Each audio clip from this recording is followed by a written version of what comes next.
एगो पिचकारी छै दू गो जान एकरा में डालबै हो भगवान। एगो पिचकारी छै दू गो जान एकरा में डालबै हो भगवान। एगो के लगबै रंग पियर हो पीने छियै हमे बियर हो ऊपर से हिलोर मारै एकर समान। एगो पिचकारी छै दू गो जान एकरा में डालबै हो भगवान। एगो पिचकारी छै दू गो जान एकरा में डालबै हो भगवान। विकास अभी आप सुन रहे हैं सीतामढ़ी।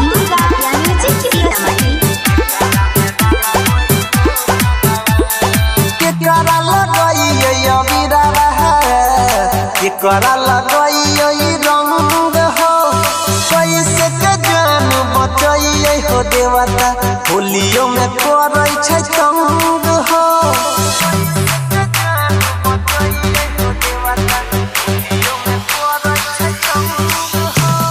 केकरा लगैयै अबीरा केकरा लगैयै रंग हो कैसे के जान बचैयै हो देवता होलियो में करै छै तंग हो।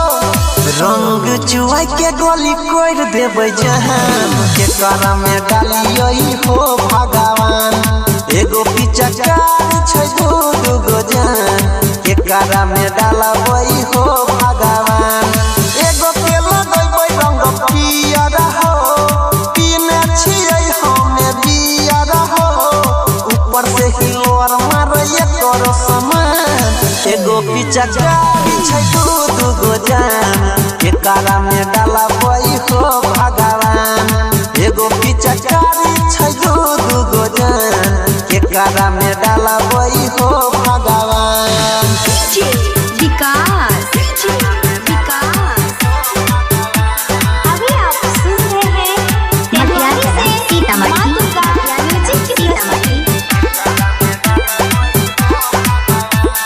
सुबह से दू बोतल दारू अंदर देलिए ढार हो छौरी के भाई के संग रंग खेलैला भेलै मार हो।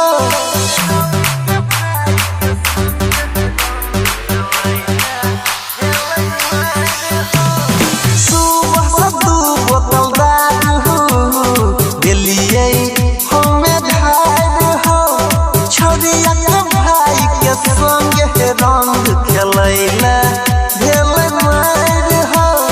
राइटर सुशील अनिल छहरान एकरा में डालियै हो भगवान।